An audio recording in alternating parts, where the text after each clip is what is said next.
Olá, eu sou Daniel Mittelbach e está começando mais um Repercute Paraná, aqui pela CWB-TV, no canal 5 da NET e também no nosso canal no YouTube. O Repercute Paraná é uma iniciativa da Central Única dos Trabalhadores para levar até a sua casa aquilo que você não vê na programação convencional. No programa de hoje, nós vamos falar sobre a campanha 16 Dias de Ativismo pelo Fim da Violência contra a Mulher. Para falar conosco um pouquinho mais sobre esse tema, trouxemos a secretária da Mulher Trabalhadora da CUT Paraná, Eliana Maria dos Santos, e também a diretora do Sindipetro e coordenadora do coletivo de mulheres da FUP, Ana Célia Azevedo. Ana Célia, Eliana, sejam muito bem-vindos ao nosso programa. Vocês poderiam começar explicando para a gente um pouquinho do que é essa campanha, né, dos 16 Dias de Ativismo pelo Fim da Violência contra a Mulher, como é que ela surgiu, da onde veio essa iniciativa e por que ela está inserida justamente nesses dias, quais são as datas importantes que a gente engloba nesse período do ano. Liana. Bom, então essa campanha é uma campanha global, né? Mais de 130 países já aderiram à campanha. Ela surgiu na década de 1980 com um grupo de mulheres feministas. E o Brasil já há alguns anos aderiu à campanha, então são 16 dias de ativismo, começando com o dia 25 de novembro, que é o dia da não violência contra as mulheres. E esse dia vai do dia 25 até o dia 10 de dezembro, que é o Dia Mundial dos Direitos Humanos. Então aqui no Brasil a gente costuma fazer as atividades já no dia 20, né, porque as mulheres negras, por exemplo, são as que mais são discriminadas, sofrem violência, né? Então, dia 20 de novembro, que é o Dia da Consciência Negra, dia 25 de novembro, em homenagem às irmãs Mirabel, que foram assassinadas no governo ditador da República Dominicana, né, o Trujillo, e as irmãs, 3 irmãs que ajudavam, né, na guerrilha contra a ditadura, foram brutalmente assassinadas, então, na década de 1960. Em homenagem a elas, então, né, o movimento feminista latino-americano tirou o dia 25 de novembro. E depois a gente tem o 1º de dezembro, que é um dia também muito significativo para as mulheres, porque é o dia de luta e combate, né, a HIV, prevenção, e tem aumentado muito o número de mulheres infectadas, principalmente as mulheres em relações estáveis, né? Então é um momento também da gente fazer um alerta às mulheres, né, para se prevenir, para cuidar de si, né? E também o dia 6 de dezembro também é uma data que que na verdade é o símbolo da misoginia, o dia 6 de dezembro de 1989, se eu não me engano, em Montreal, né? Um estudante entrou numa escola politécnica, né, de engenharia e ordenou, entrou armado, que os colegas se retirassem e assassinou as mulheres que estavam presentes, né. Então foram 14 estudantes assassinadas, 13 ficaram feridas. Então, em homenagem a essas mulheres, né, e contra a misoginia, porque ele depois cometeu suicídio, deixou uma carta dizendo que ele não concordava que as mulheres estavam ocupando os lugares dos homens, né? Então aqui a gente também faz atividades no dia, esse ano vamos fazer no dia 5 para conseguir mais, né, movimento, né, que é um dia de semana. E no dia 10 de dezembro a gente também tem atividades, né, o movimento feminista aqui do Paraná está organizando um ato justamente, que é o Dia Mundial dos Direitos Humanos, que nós queremos uma cobrança, né, da justiça, porque justamente os casos continuam aumentando por conta, não há punição, né, da impunidade mesmo. Ana Célia, como é que está a programação, né, no Paraná, em especial do dia 10, né, dessa atividade que está sendo planejada, e também das atividades que foram realizadas, né, ao longo desses últimos dias agora? Então, nós, mais fortemente, a gente está atuando no dia 5, sexta-feira, como a Eliane comentou, nós vamos realizar uma mobilização no centro, divulgando através de um panfleto o que significa esse dia, né? Inclusive, a gente gostaria de ressaltar que em 2007 o Lula instituiu uma lei que estabelece o Dia Nacional de Mobilização dos Homens pelo fim da violência contra as mulheres. E então a gente vai divulgar a força desse dia, né, de mobilização. Estamos convocando os homens para participar conosco na 15 de novembro, né, em Curitiba. E a intenção é a gente distribuir os laços brancos, decorar toda a 15 com laços brancos e debater sobre o tema e dialogar com a sociedade sobre o tema. Esse dia é um dia super importante. E no dia 10, nós vamos estar mobilizadas junto com os movimentos sociais. A concentração será onde mesmo? No Palácio. Isso, no Palácio do Governo, que para nós, do Paraná, a gente quer fazer chamar a importância da construção de políticas públicas para o combate da violência contra as mulheres, né? E a gente tem o Paraná como o terceiro estado que mais de maior número de assassinato de mulheres no Brasil, né? Além dessa situação do Paraná, há uma situação também específica de Curitiba, né, Eliana? Vocês, claro, além de militantes, né, também no movimento sindical, são militantes da Marcha Mundial de Mulheres, né, estão também atuando no Conselho Municipal de Política para as Mulheres. Qual é a situação hoje de Curitiba frente a esse cenário nacional, Eliana? Bom, então, a Curitiba está ali na 4ª capital, né, com o maior número de assassinatos, né? E esse número de assassinatos, segundo a pesquisa do Instituto Sangari, e depois com a criação da CPMI, ficou identificado que no Brasil há um femicídio, quer dizer, um assassinato direcionado em relação às mulheres. E a gente vem denunciando isso e tem bastante políticas, né, públicas. A gente tem visto políticas públicas. Nós temos um pacto de enfrentamento à violência do governo federal. Então, nas capitais, todas as capitais vão ser instaladas a Casa da Mulher Brasileira. Então, aqui em Curitiba vai ter também uma Casa da Mulher Brasileira, que vai ser inaugurado em 2015. E o que a gente tem visto também é que nas unidades, por exemplo, de delegacias que não, muitas vezes elas não estão preparadas, né, para atender. A delegacia aqui de Curitiba, acho que é uma das poucas que atende 24 horas, né?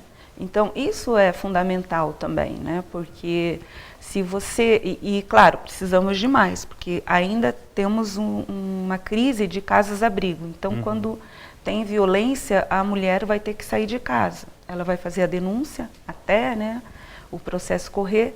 E era importante que ela tivesse uma casa-abrigo que pudesse, inclusive, abrigar os filhos. Mas a gente só, por enquanto, temos uma casa-abrigo só. Mas a gente tem visto uma política bastante contundente da Secretaria, né, extraordinária de Política para as Mulheres de Curitiba. Então, isso é fundamental, ter uma secretaria, porque daí uma secretaria executiva vai cobrar orçamentos e políticas públicas. Então, a gente já viu o compromisso da nossa secretária Roselina em relação à questão da Casa da Mulher Brasileira, está acompanhando todo o projeto.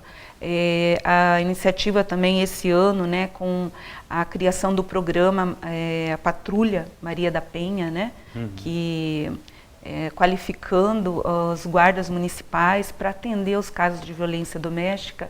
E também essa semana, no dia 25, a semana passada, né, foi lançado um outro programa que é o Busão Sem Abuso, que também acontece muita violência dentro de casa, né, dos lares, mas também tem violência fora, né, mas 40%, né, segundo os estudos do Instituto Sangari, 40% das violências acontecem dentro de casa. Né? Eu queria pegar um gancho nessa tua colocação agora, Eliana. A gente viu recentemente tramitar na Câmara Municipal de Curitiba um projeto justamente por conta dessa questão da violência contra as mulheres no transporte coletivo de Curitiba.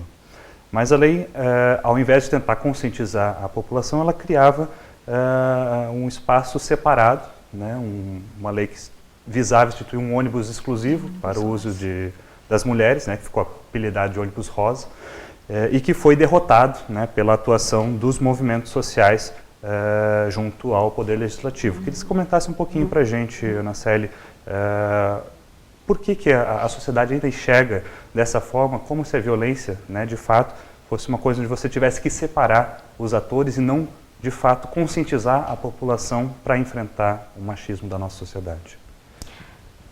Nós vivemos uma condição social, né, com relação à violência das mulheres, contra as mulheres. Sem dúvida, o único caminho para a gente conseguir alterar essa condição é a conscientização. E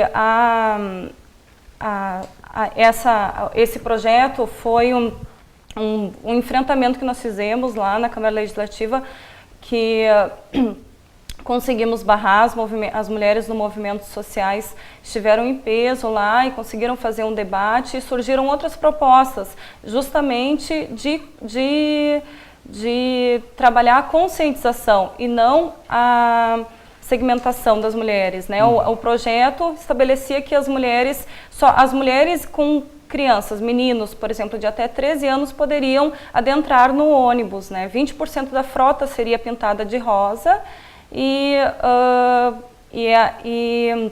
só as crianças a partir de até 13 anos poderiam adentrar no ônibus. E isso aí remete à condição de que quando a mulher entrasse num ônibus normal, né, e não aumentaria a frota de ônibus, provavelmente, os 20% a mais, né? E mesmo assim, ela teria que esperar o ônibus rosa passar, porque se ela entrasse num ônibus normal, que não fosse o rosa, ela poderia passar por um momento de assédio, né? Porque está reforçando a condição do assédio, que só no ônibus rosa elas não passariam por essa condição, né? Então, foi um momento importante para nós, e principalmente de diálogo, né, com os legisladores sobre o tema, e vencemos desta vez, mas estamos atentos porque muitas coisas podem vir, né? Que bom. Nesse sentido. Também, né, com esse debate instituído, a gente vê que esse assunto, como a própria Eliana, que já participou conosco várias vezes aqui no Repercute, ele vai, né, e vem dependendo da forma como as notícias também são noticiadas na nossa imprensa, né? Muitas vezes a gente vê alguns casos que ganham mais visibilidade, né, outras vezes parece que determinados casos são silenciados, né? Eu queria ouvir um pouquinho mais de vocês na visão do movimento, né? Quais são os casos que nós temos hoje emblemáticos, né? O que nós estamos cobrando de fato em termos de políticas públicas para resolver e para combater efetivamente a violência contra a mulher? Se a gente puder dividir, né, a Eliana mesmo já comentou sobre o julgamento, né, que aconteceu no dia 24, eu vou pedir para ela falar um pouquinho, mas no Paraná a gente tem casos emblemáticos muito pesados, né, de repercussão nacional, que não tiveram ainda o devido julgamento ou a conclusão, né? A conclusão ou que foi estabelecido quem causou o crime, né? A gente tem a Tainá, né, que era a adolescente de Colombo, que nessa condição, e também a Raquel, a menina da rodoviária. Né? Nós estamos, então hoje no Paraná, uma crítica que a gente faz é o judiciário, além da lentidão, tem tido posicionamentos bastante conservadores com relação e a investigação policial também, né? A lentidão e posicionamentos conservadores na busca de solucionar esses casos, né? Hoje mesmo, antes de vir para cá, eu coloquei na internet assassinatos de mulheres no Paraná, e é horrorizador os números, né? Todo dia tem um assassinato em algum lugar, e a gente teve nessa semana também mais um caso em Maringá, e tivemos alguns casos críticos também em outubro, em Cascavel, aqui no Boqueirão também, dentro de casa, o marido assassinou a esposa com facadas. Então são crimes violentos, né, que ficam sem o devido tratamento judiciário, né, e policial. Isso também não gera um sentimento de impunidade, né, nesses agressores, Eliana? Então, veja, eu acompanhei uma parte do julgamento do Orlando, né, que assassinou, era uma servidora pública que morava na Água Verde em 2010. Então, o crime aconteceu dentro da casa e só estavam os dois. E ela foi encontrada no corredor, parece que em rota de fuga. E me parece que também, segundo algum depoimento, né, ela foi agredida antes, né, jogada na parede, então ela deve ter caído, escorregado e levou um tiro na nuca. E a defesa, né, fez uma defesa dizendo que ela tinha cometido suicídio com um tiro na nuca, né. E no processo ali, né, de julgamento no Tribunal Popular, né, do Júri Popular, a defesa também quis passar que aquilo era um julgamento político, que estavam presentes ali, né, que foi feito um ato antes, né, movimento feminista, né, querendo julgar, culpar, e ele acabou sendo inocentado. Por várias, no começo, a hora que eu vi já o primeiro depoimento falando do caso como um acidente, eu já saí de lá assim bastante pessimista, achando que realmente, né, não ia dar em nada. Então imagina um crime, um assassinato considerado como um acidente, né? Então a impunidade, ela alimenta mais a violência. Então cada vez mais os homens estão praticando violência porque sabem que não vão ser punidos. Em contrapartida, né, recentemente a gente esteve presente na posse, na conferência de políticas municipais para as mulheres, do Conselho Municipal, e foi comentado sobre um livro de mulheres presidiárias. E muitas dessas mulheres presidiárias, elas, para darem fim à violência que sofriam, né, de abuso sexual, de violência dos maridos, elas deram cabo do marido e continuam presas, né, continuam presas lá, foram julgadas, condenadas e estão presas. E um crime como este, né, o cidadão está solto, como tantos outros, né? O caso da Maria da Penha, né, demorou 20 anos e foi prescrito. Então, a lentidão, a impunidade, a burocracia, tudo isso, né?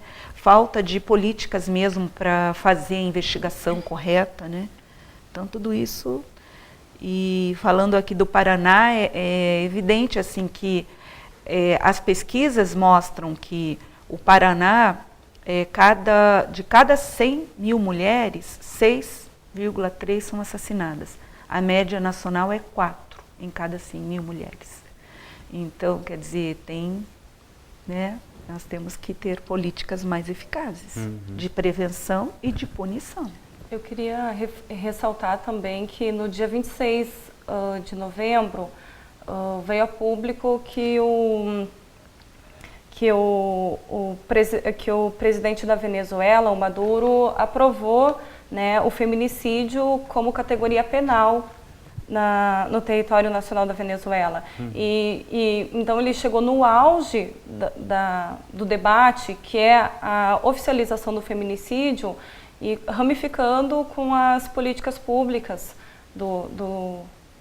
da Venezuela, né? Então isso é uma referência, um passo super importante para a América Latina, né?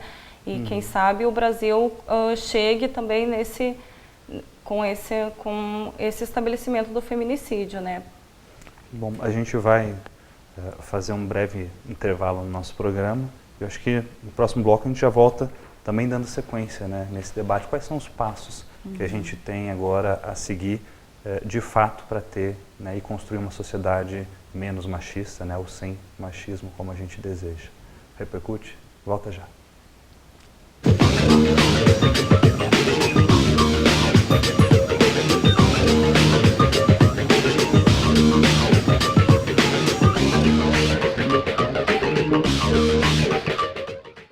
Eu estou aqui para falar sobre algo muito grave. Há no Congresso Nacional um projeto de lei que pretende regulamentar a terceirização do trabalho no Brasil. A terceirização acontece quando o trabalho de alguém é vendido por um intermediário que lucra com isso. O resultado é prejudicial para todos, pois os trabalhadores perdem direitos e garantias conquistados com anos de lutas. Você sabia que as maiores vítimas de acidentes de trabalho no Brasil são os trabalhadores terceirizados? Além disso, a terceirização existe para que a produção fique mais barata, o que pode acobertar o trabalho escravo. Há algo errado quando uma grande marca ou uma empresa rural resolve terceirizar suas atividades. Pense bem, não se engane. Atrás do discurso de modernização da indústria e do campo estão as piores formas de exploração do trabalho humano. A prática da terceirização pode estar associada a uma realidade muito mais sombria do que parece. Um produto na prateleira pode esconder uma triste realidade de exploração de um trabalhador. É este o Brasil que você quer para as futuras gerações? Eu digo não para a terceirização.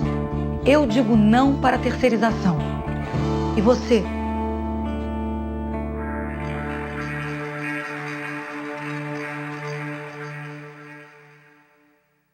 Cristina. E por favor, me aceite. E antes do que imagina, vai ter a sua... Ô pai, que horas começa o futebol? Não era às 9? Antigamente era às 9, mas agora é depois da novela.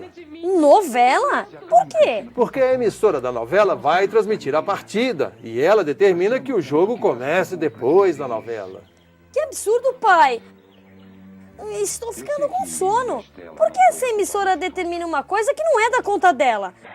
A emissora que corte a novela. Pois é, filho, uma televisão não deveria determinar o horário do jogo. Mas determina, né, pai?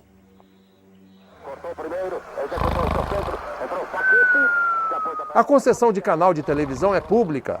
Uma emissora de TV deveria servir ao interesse de todos e não o contrário. Por isso quero falar também.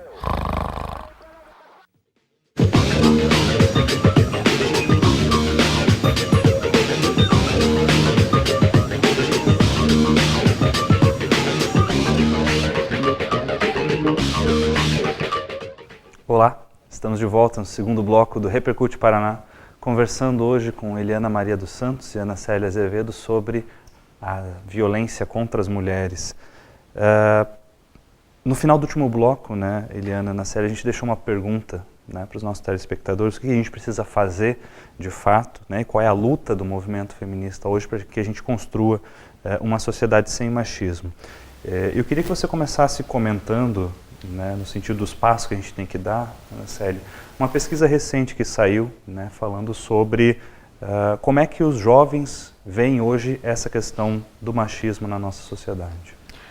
Então, Daniel, essa pesquisa foi bastante interessante, né? Ela saiu hoje, dia 3, e ela aponta que a juventude ainda está muito machista, né? E isso é bastante assustador, né? Ela aponta que, primeiro, foi bem interessante a abordagem da pesquisa, a pesquisa da Data Popular, e que ela inicia questionando meninos e jovens, homens e mulheres, se eles praticam violência contra as mulheres ou se elas já receberam violência, né, vivenciaram algum momento de violência. E daí os índices são bem baixíssimos. 4% dos homens respondem que sim e 8% delas respondem que não.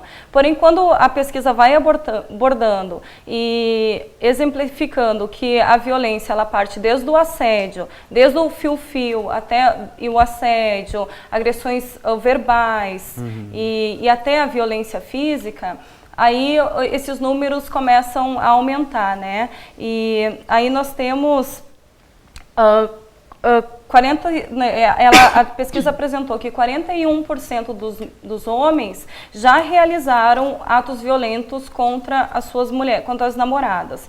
E 16% deles realizaram com as namoradas, com as companheiras que vivem hoje, né? Que compartilham hoje.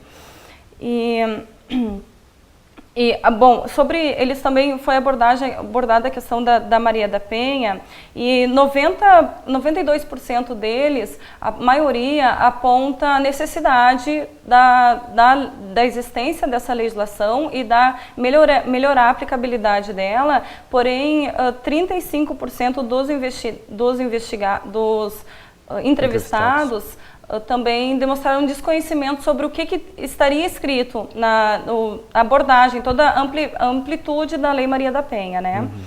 E também essa pesquisa apontou que 75% das mulheres já sofreram algum assédio em área pública, né? Por homens desconhecidos, assim. Bem, e aí isso reforça uma pesquisa mundial que também apontou nessa pesquisa que de uma em cada 3 mulheres já sofreram algum tipo de violência, né? Talvez um dado interessante, né, que essa pesquisa traz, além da percepção, né, desses próprios jovens ao serem abordados, é também a questão do histórico, né? Na pergunta, por exemplo, onde eles são questionados se eles já viram, né, ou já presenciaram a violência contra a mulher em casa, né? Se já viram o pai batendo na mãe, alguma coisa assim, e os números realmente são altos. Né? São uma abordagem que a gente faz é que o debate sobre a violência doméstica, que muito fortemente acontece com as mulheres, mas também muito com as crianças, né? Mesmo que a gente tenha uma lei aí que proíba, né, a lei da palmada, né?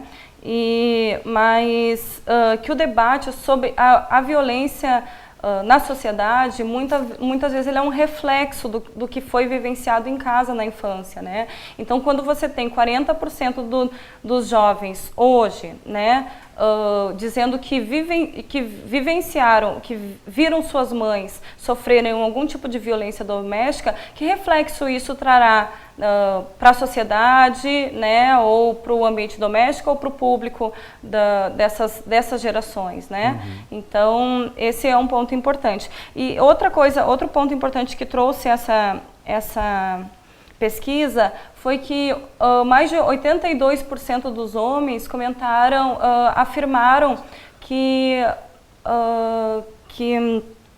é inaceitável que a mulher não mantenha a ordem na casa, né?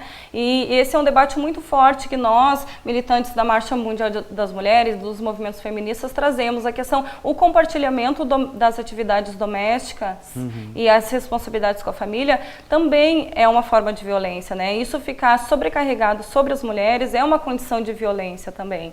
E eles apontam que justamente é uma obrigatoriedade única e exclusivamente das mulheres realizar essas atividades, né? A marca do patriarcado, né? É a marca do patriarcado.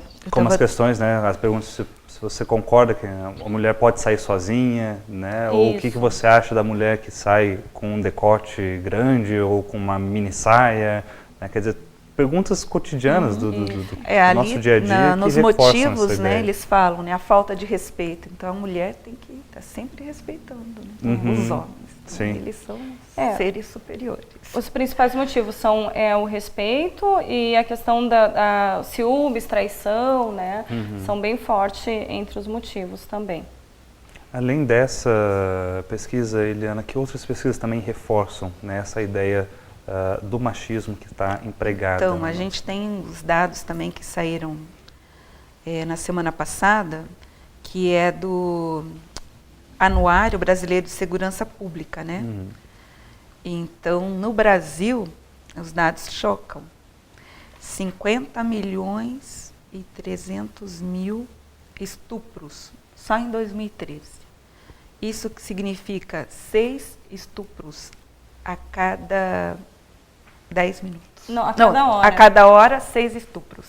E 1 a cada 10 minutos. Então imagine, É um número assustador. nesse momento que a gente está falando aqui, 1 hora que dura o programa, então 6 mulheres no Brasil sofreram estupros, né? E no caso de assassinatos, eu já falei antes, né, 4,4 para cada 100 mil mulheres no Brasil, e no Paraná 6,3. E aqui no Paraná é interessante porque está tendo uma unificação também dos dados, né? Então a gente vê o Plano Nacional, o Pacto Nacional de Enfrentamento à Violência, que é um pacto do governo federal, exigiu, né, que todos os governos que recebessem recursos do pacto assinassem. Então, por conta disso, a gente tem visto, né, grandes políticas aqui, grandes atividades, por exemplo, em relação aos dados, né? Uma unificação dos dados por parte do Ministério Público, que vem esse próprio anuário aqui, brasileiro de segurança pública, então está cruzando os dados de violência doméstica, né? No Conselho, a gente assistiu na última reunião, né, Ana, a apresentação da delegada do CODEM, que é a Coordenadoria das Delegacias de Mulher, apresentando uma estatística também, quer dizer, uma pesquisa que vai ser feita, que é o BI, né? Que vai cruzar também os dados de todas as delegacias, todos os registros vai ser orientado já para registrar nesse cadastro. Então a gente vai ter, provavelmente vai até passar, né, dos dados que a gente tenha. Mas é importante a gente saber, né, e quais são os lugares que tem maior violência. A gente já tem esse mapa, né, que foi feito pelo Instituto Sangari. Mas tem muitas cidades, por exemplo, União da Vitória, que está no mapa da violência, entre os 100 municípios com maior número de violência, de assassinatos de mulheres, não tem delegacia. Então é fundamental que tenha a delegacia, né? Que tenha uma delegacia que funcione 24 horas, né? Porque geralmente os casos acontecem nos finais de semana ou depois do horário de trabalho normal, né? Do horário de expediente. Então uma delegacia que fecha às 18 horas não vai, né, poder atender essa mulher. Agora, nesse caminho, né, de fato a ser trilhado no combate ao machismo, um passo importante foi a criação do Conselho Municipal, né, aqui em Curitiba, de Política para as Mulheres. Queria que vocês contassem também para a gente como é que foi essa experiência, né, do processo de mobilização até a efetivação, né, da criação desse conselho. Na verdade, o conselho ele já é bem antigo. Agora ele foi democratizado, porque a gente nem sabia como funcionava, como eram eleitas as pessoas. Então, a partir do momento que a gente tem uma Secretaria Especial de Política para as Mulheres em Curitiba, né, a secretária ela já tratou de fazer essa democratização do conselho. Então, um conselho que vai funcionar de forma a abrigar muito mais os movimentos sociais. Ele vai ser mais que paritário, que é 60% de organizações dos movimentos sociais e 40% do governo. Então é muito importante, né? Nós tivemos a conferência no dia 22 e a posse está marcada acho que para o dia 16, né? Então vamos tomar posse aí no Conselho Provisório. O ano que vem é um Conselho Provisório, por quê? Porque a ideia, né, é fazer um novo processo eleitoral num debate mais amplo ainda, com uma Conferência Municipal de Política para as Mulheres. Então ano que vem a gente já tem uma agenda da Secretaria Nacional de Política para as Mulheres, né? Vamos ter a 4ª conferência o ano que vem. Então, aqui em Curitiba teremos conferência municipal, vamos ter regionais e, através do Conselho Estadual que nós fazemos parte, iremos organizar as conferências estaduais, né? Então, isso é fundamental. Qual a importância de espaços como este, Ana Célia? São esses passos que vão garantir, né, a construção de políticas públicas em todas as esferas políticas, né, todos os municípios, né, e como a Eliana falou, existem muitos municípios que estão praticamente sem essa abordagem, né, dentro de suas prefeituras. No Paraná, nós conseguimos, né, vamos estar aí no dia 16 de dezembro, aprovando, né, nós já aprovamos, né, vamos estar lançando o nosso plano de ação para 2 anos, né, que remete ações para todas as secretarias do Estado, sobre as políticas públicas sobre educação, saúde, que permeiam as condições das mulheres, né? E isso é agregado do Pacto Nacional de Enfrentamento à Violência, ligado à Secretaria de Políticas das Mulheres da Presidência da República, que foi instaurada em 2013, né? E junto a esse plano, nós também criamos um manual, um guia para que como os municípios devem constituir os seus conselhos, né? E que tipo de abordagem, e trabalhando junto com o pacto, que tipo de as políticas que devem ser construídas junto com esse conselho. Uma dificuldade que a gente tem no estado do Paraná é a criação da Secretaria de Políticas para as Mulheres, né, que a gente já conseguiu em Curitiba e ainda esse estado ainda está nos devendo a criação da secretaria. Foi uma demanda da terceira conferência, né? Isso, então faz bastante tempo, mas a gente tem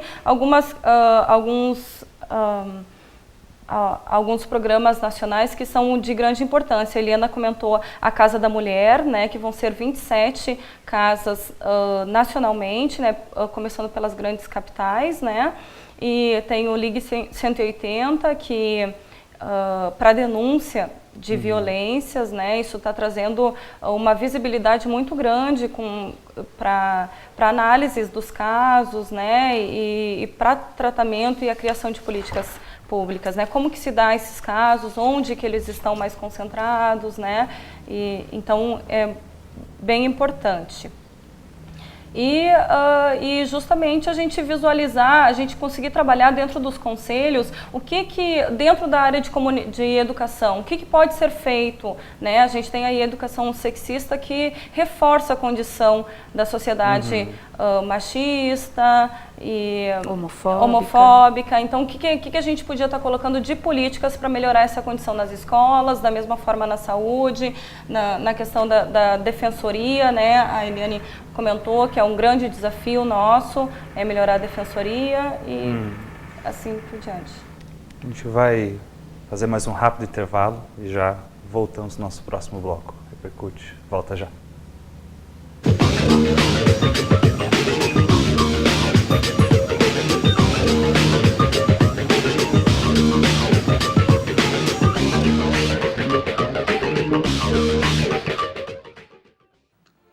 Olá, eu sou Osmar Prado e estou aqui para falar sobre algo muito grave.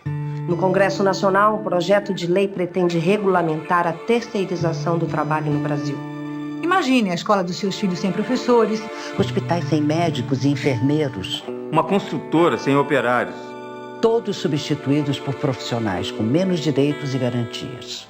A terceirização se dá quando o trabalho de alguém é vendido por um intermediário que lucra com isso. O projeto pretende autorizar essa prática de forma generalizada. O resultado será prejudicial a todos os brasileiros, pois os trabalhadores perderão direitos e garantias conquistados com anos de lutas. A proposta traz benefícios apenas para os empresários que usarão a mão de obra com custo baixo. Basta lembrar que os maiores índices de acidentes de trabalho que hoje ocorrem no Brasil atingem os trabalhadores terceirizados. Caso ocorra a aprovação desse projeto, teremos redução dos atuais salários e empresas sem empregados. Pois todos serão terceirizados. A terceirização existe para que a produção fique mais barata. O que pode acobertar o trabalho escravo no Brasil. Não podemos permitir que poucos ganhem com o trabalho de milhões.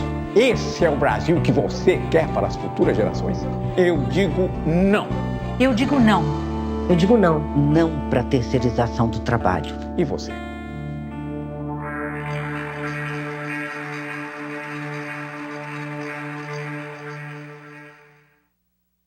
Ouvimos muito sobre a violência contra a mulher, mas não falamos nada. Ouvimos mentiras sobre a luta do trabalhador, mas não falamos nada. Ouvimos sobre desigualdade social, mas não falamos nada. Ouvimos sobre a falta de democracia nos meios de comunicação, mas não falamos nada. Ouvimos muito e não podemos falar. Espera aí, eu também quero falar. Comunicação para todos. Quero falar também.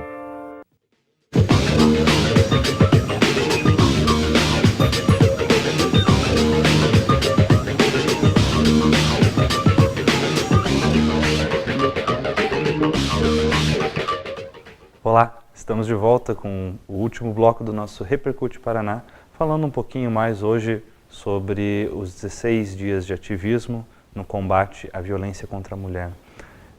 Eliana, eu queria que você comentasse também um pouquinho mais, né, além de todos esses casos que a gente já citou, né, da cultura machista que de fato está impregnada na nossa sociedade. A gente teve um avanço recente que foi, né, um pouco a mudança da legislação também para permitir, né, que não apenas as mulheres vítimas de violência denunciassem seus agressores, mas também, né, as pessoas que testemunham esse tipo de violência, né, assim como a não necessidade, por exemplo, da representação dessas mulheres para que o processo continue andando. A gente sabe, né, boa parte dos processos era retirado por conta disso. Além dos casos que a gente já conhece, né, os casos que você mesmo já citou em outros programas, né, da mulher chegar na delegacia das mulheres e ter um delegado homem que vai e expõe ela, né, já a uma situação também de violência, a não encontrar o atendimento que ela busca. Queria que você comentasse um pouco disso tudo. Bom, então é fantástico essa mudança, porque acontecia isso mesmo, né, a pressão não só, né, o medo, né, de sofrer nova agressão, né, ou mesmo a ameaça de assassinato, né, as mulheres acabam não denunciando.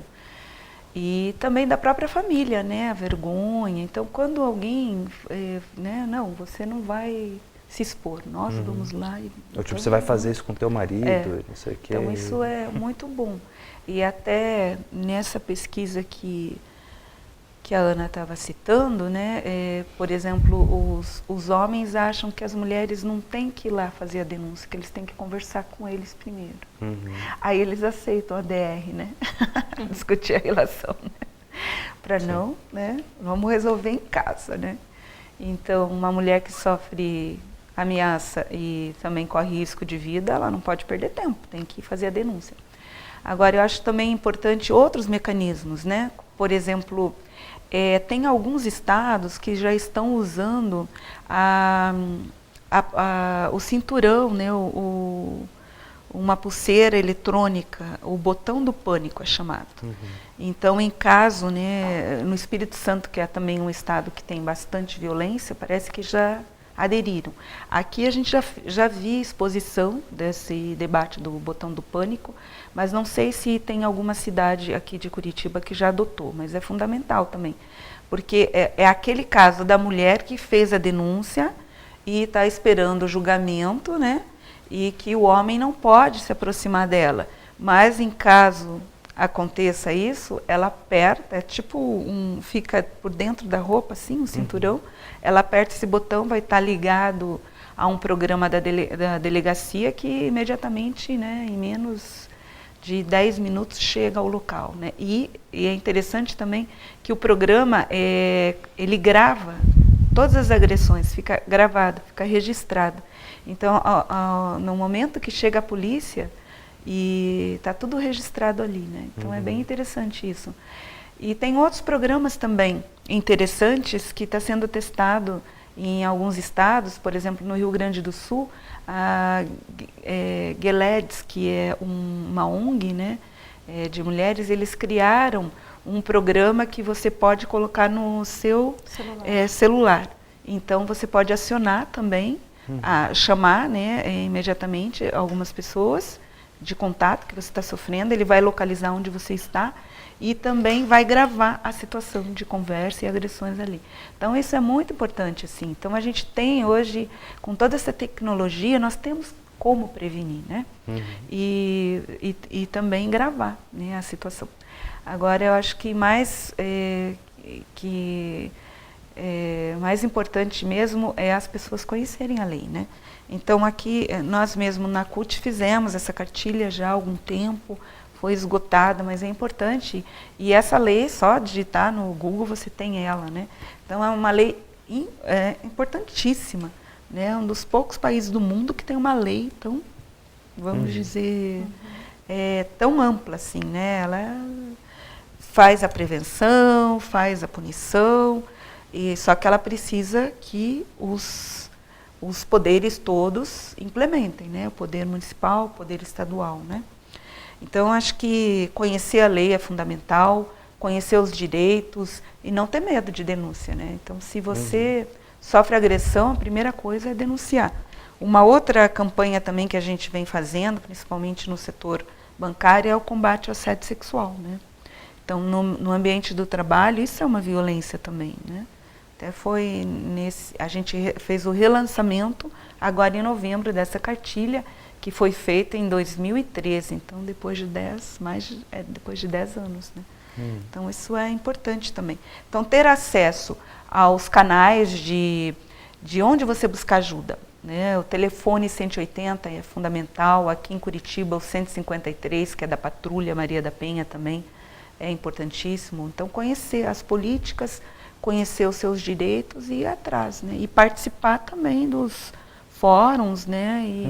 E acho que combater o machismo, como é uma questão cultural, a gente vai ter que mudar, principalmente a cabeça das crianças em relação à violência, né? E qual é o debate, Ana Célia, que os movimentos sociais, né, em especial a Marcha Mundial das Mulheres, faz da necessidade que a gente tem de ações concretas, por exemplo, para que se efetive, né, uma lei tão importante como é a Lei Maria da Penha? Então, Daniel, antes da gente entrar nos movimentos sociais, eu queria só reforçar a atuação da Secretaria dentro dos coletivos também, né? Nós temos a Secretaria Nacional da Mulher Trabalhadora da CUT e as secretarias estaduais, a Eliana representando aqui o Paraná, e dentro também a gente se organiza através dos coletivos de mulheres da CUT, né? E esse processo ele se ramifica em todas as entidades sindicais, né? A gente tem esse debate acontecendo numa esfera nacional dentro do sindicalismo cutista bem forte através desses materiais que a Eliana está apresentando e esses debates e esse processo ideológico que a gente está construindo do combate à violência, né? E no movimento de mulheres, o movimento de mulheres ele é bastante diversificado, né? Mundialmente, né? E dentro do Brasil também. E eu e a Eliana, nós somos militantes da Marcha Mundial das Mulheres, que é um movimento de solidariedade e internacionalismo, né? Sobre a questão das mulheres. E, sem dúvida nenhuma, o combate à violência é a principal bandeira. E a Eliana mesmo comentou que os movimentos estão organizados nos momentos de audiência pública ou nos momentos dos processos jurídicos, né, quando a gente tem essas audiências, e é justamente para pressionar, e a gente fica até alarmado quando um julgamento ele é influenciado negativamente pela nossa presença, porque justamente a gente está levando lá para dizer, olha, existem mulheres que estão tentando alertar a sociedade sobre essa condição e os juízes deveriam de estar atentos às pressões sociais, né, de todos os movimentos, né, e esse é um movimento forte, né. E aí a gente tem bastante, a gente queria ressaltar, eu sei que tem pouco tempo ainda, né, algumas agendas importantes nacionais, né. Na Marcha Mundial das Mulheres, a gente vai ter algumas atividades, ações internacionais que vão acontecer desde março, fortemente em março, né, que a gente tem o dia 8, que é o Dia Internacional da Mulher, até outubro mundialmente, né? Então, são várias agendas que vão debater a condição da mulher, que passa pela questão econômica, né? A questão da educação sexista, que a Eliana comentou, e a gente tem aqui no Brasil, que está sendo organizada bem fortemente entre todos os movimentos, e principalmente os movimentos de combate ao racismo, que é a Marcha Nacional das Mulheres Negras, né, que vai acontecer em maio de 2015. Eu acho que essa vai ser acho que é a primeira mobilização assim nacional forte, a primeira, né? Marcha das Mulheres Negras. Isso, vai ser bem forte esse ano. E o ano que vem a gente ainda tem a Marcha das Margaridas. Isso, ano que vem novamente a Marcha das Margaridas, né? final de agosto. E os movimentos se organizam, se unem nesse momento, os movimentos feministas são bem unidos nesses momentos para fazer o enfrentamento nas audiências, e fazemos bastante batucada, né, que é a nossa referência, é a batucada feminista, e a intenção é alertar a sociedade, né, e os poderes públicos sobre a condição das mulheres. E o ano que vem a gente tem também um encontro nacional, né, das mulheres trabalhadoras da CUT. Vamos fazer um encontro estadual, né, em março. Provavelmente o nosso vai ser em fevereiro, porque o encontro nacional das mulheres vai ser em Brasília, vai ser um grande encontro. Então, o público estimado é de 1.000 mulheres. E a ideia é a gente ter a presença não só da secretária especial de política para as mulheres, mas também da presidenta Dilma. Então, a nossa intenção é entregar a plataforma das mulheres trabalhadoras para a presidenta Dilma, né? Que tem feito bastante coisas assim, em relação à questão das mulheres. Acho que um destaque importantíssimo foi a PEC das domésticas, que atingiu, né, muitas mulheres. Então, a gente ressalta como uma questão muito positiva, né, a regulamentação das domésticas, e também não só em relação à formalização das domésticas, mas também aquela alíquota delas para pagar a previdência, né, que é menor. Então, é fundamental, porque muitas também que fazem a faxina, né, são as autônomas, vamos dizer assim, né, podem também contribuir de forma mais reduzida, né, para ter a sua aposentadoria garantida. Então, vamos estar organizando temos várias pautas para o ano que vem, né? São, na verdade, 3 grandes encontros, né? O nosso da CUT, depois das Mulheres Negras e da Marcha das Margaridas, que a CUT sempre está junto, né? De fato, como a Ana Célia falou, o nosso programa está chegando no final, mas a gente ainda tem, né, um tempinho, pelo menos uns 2 minutinhos. Eu queria, Eliana, que você ainda deixasse, né, de fato, um recado para as nossas telespectadoras. Apesar da gente saber, né, que muitas vezes a pauta do movimento ela da forma como é colocada, também com um discurso muito forte para o público masculino, de fato, contra as agressões, né, contra a violência contra a mulher, mas as mulheres também precisam ser conscientizadas, né, nesse processo. Eu queria que você, nesses 2 minutos finais, ainda deixasse, né, um recado para as nossas telespectadoras. Então, acho fundamental que as mulheres participem dos espaços políticos, né, de poder e decisão. Então, através da associação, de sindicalização, né, por exemplo, o sindicato para aquelas mulheres trabalhadoras, também a participação nos espaços de poder e decisão, como a gente participa nos conselhos, né, acho que é importantíssimo. O conselho da sua cidade, ver como é que funciona, quando que vai ter as reuniões, porque os conselhos são abertos.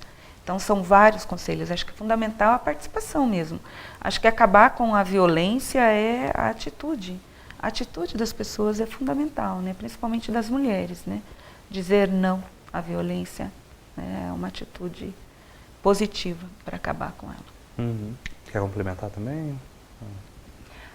Eu acho que é importante a gente ressaltar também a importância, a questão da denúncia, né? Que as mulheres se fortaleçam entre elas, consigam dialogar sobre o assunto com seus filhos e sintam-se fortalecidas para denunciar as situações de violência e que ultrapassam também a violência doméstica, né?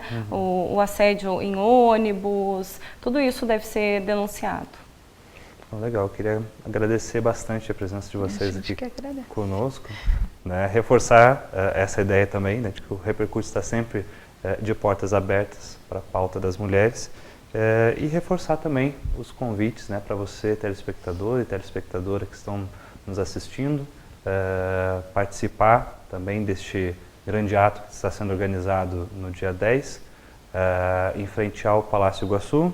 Que horário? 9 horas. A partir das 9 horas da manhã, né? Venha, como a Eliana falou, se somar ao movimento, participar, conhecer a pauta. Visite também o nosso site, né? Conheça mais também sobre o debate das mulheres, através do site da CUT, www.cutpr.org.br. Mande suas críticas e sugestões para o nosso programa. Obrigado, vamos ficando por aqui e até o nosso próximo programa. Tchau, tchau.